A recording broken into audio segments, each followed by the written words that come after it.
that's it. The mean man. Fucking man.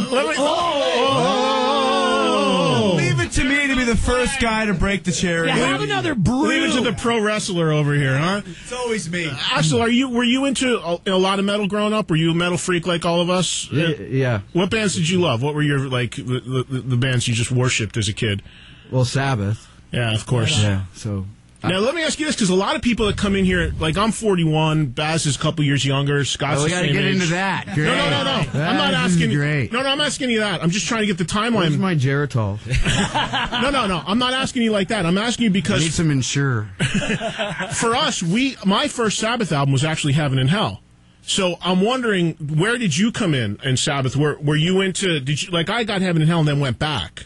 But, I mean, were you a Dio? Did you come in on Dio or Ozzy? Like technical ecstasy. Yeah, right on. All right. Right on. Yeah, that's cool. Because so many people we have, it's surprising. They come in, they say, no, we started with Dio around 80, and then we went back and learned the other stuff. So No, I had a friend in, 7th or 8th grade who sold all the pot. Yeah. But I didn't smoke pot, but I'd go, he had this, black room, and his dad was a guitar teacher, and I'd go sit there. And he was actually cool about, he didn't where other people would mess with you if you chose to or not do drugs or whatever. He didn't, but turned me on to Sabbath. And that's cool. Wow. And what else? And I was just really into Ozzy singing at the time. Mm-hmm. Right. Yeah, you love Dan McCafferty too, though, right? I don't know.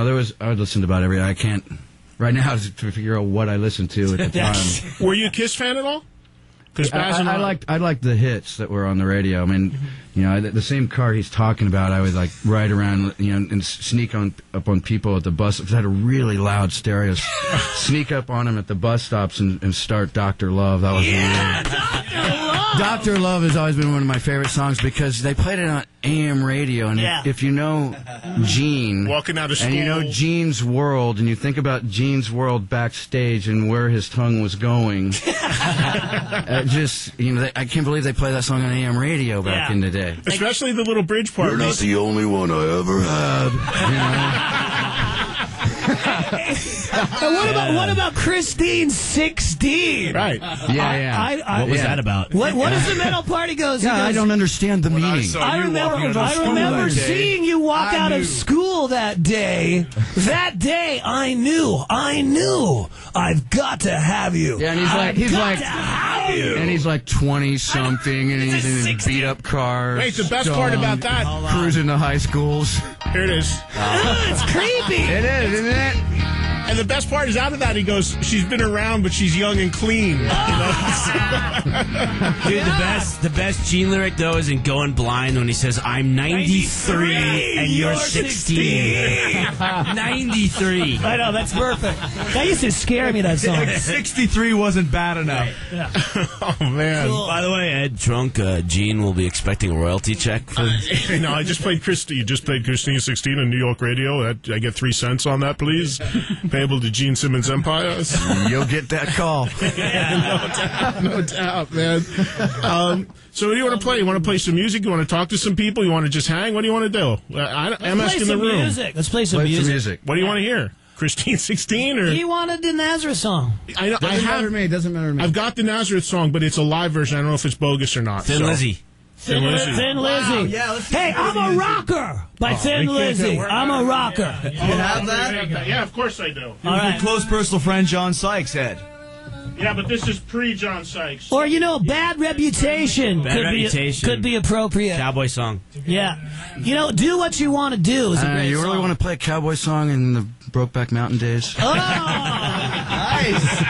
He's on fire. He hasn't changed a bit. Guys, give us one story from when you toured with Guns N' Roses, besides the one you just told. Anything from the road that you recall? Well, there's many things, and one thing, Axl wasn't afraid to kind of tell it like it is a couple times, or tell it like it wasn't. But well, no, but I remember when we were doing the Slave to the Grind record, I was literally out of my mind, partying a little too much in Hollywood, and Axl called up Doc and Scott and said, "You got to get your boy out of Hollywood." And Scott's like, "Why?" And Axl goes, "Because he's gonna die." Yeah. Like, no, but and then like they and Did you Axl, say it kind of like in Welcome to the Jungle? No, Did you scream you're gonna die like that? no, but he was No, not. but sometimes people, you all got to watch out for That's each other, right. and And you I get a don't- little too over the edge. I That's don't all. forget that. I never forget that. He had to get out of Hollywood. I had to get out of New York. Right on. I'd come here and we'd all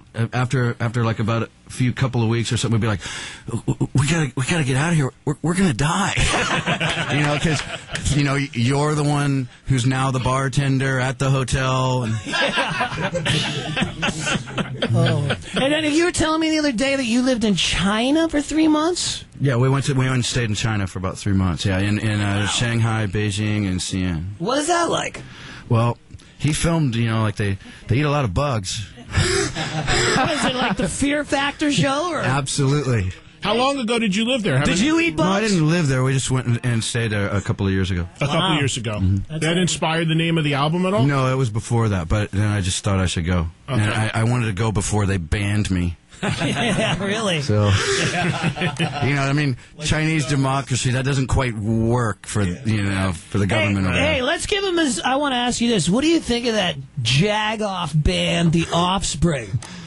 Doesn't mean anything. Yeah, does it? I'm not saying they don't mean anything. It just doesn't matter. No, it's just like I'm like, get your own scene, dude. It's like, Well, like, get your own but thing. what I Like, would say is didn't they have they had a song for I think the movie Orange County or something? I'm not a fan. I don't know. But they had a song that I liked, like its message and everything, and it was kind of like, well, aren't you, by the stuff you're talking, aren't you going against what's in your own song? Yes. It's kind of like, I dug what their song was, like, about standing up for yourself and this kind of thing, and then they were turning around and being the opposite. That was the only thing I thought was interesting. Well, the story was that they tried to take the title of the record or whatever. Oh, yeah, well, it was...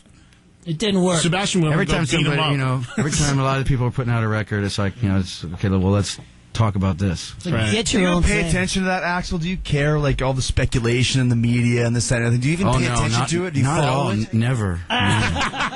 Not me. None of you guys were obviously at the Madison Square Garden I'm show. unfazed. And you remember, man, we went to that show, and after the show... When have you ever known me to be reactionary?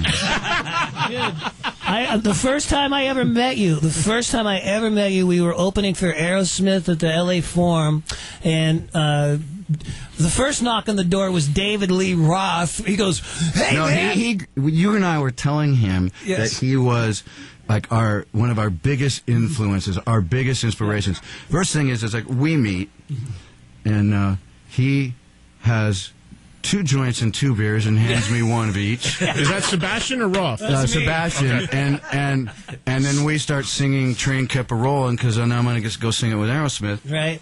And so the whole room kind of freaks out and starts staring at us, And then later, we're telling David Lee Roth he's like one of our biggest influences. He took us ever. out. And and to his in his defense, he later apologized, but he comes up, puts his arm around both of us, and goes, "You guys ain't nothing but pretenders to the throne." Oh no! I'll never forget this in and my he's life. like, and he I'll Bad never is like, "Dude, why are you being such a dick?" No, let me give my side to that, okay? So here I am with my heroes and stuff hanging out. And Rick Rubin was the guy that drove us to the Rainbow, and David Lee Roth wanted to take us out. So, that's my balls to the wall ringtone. So then we're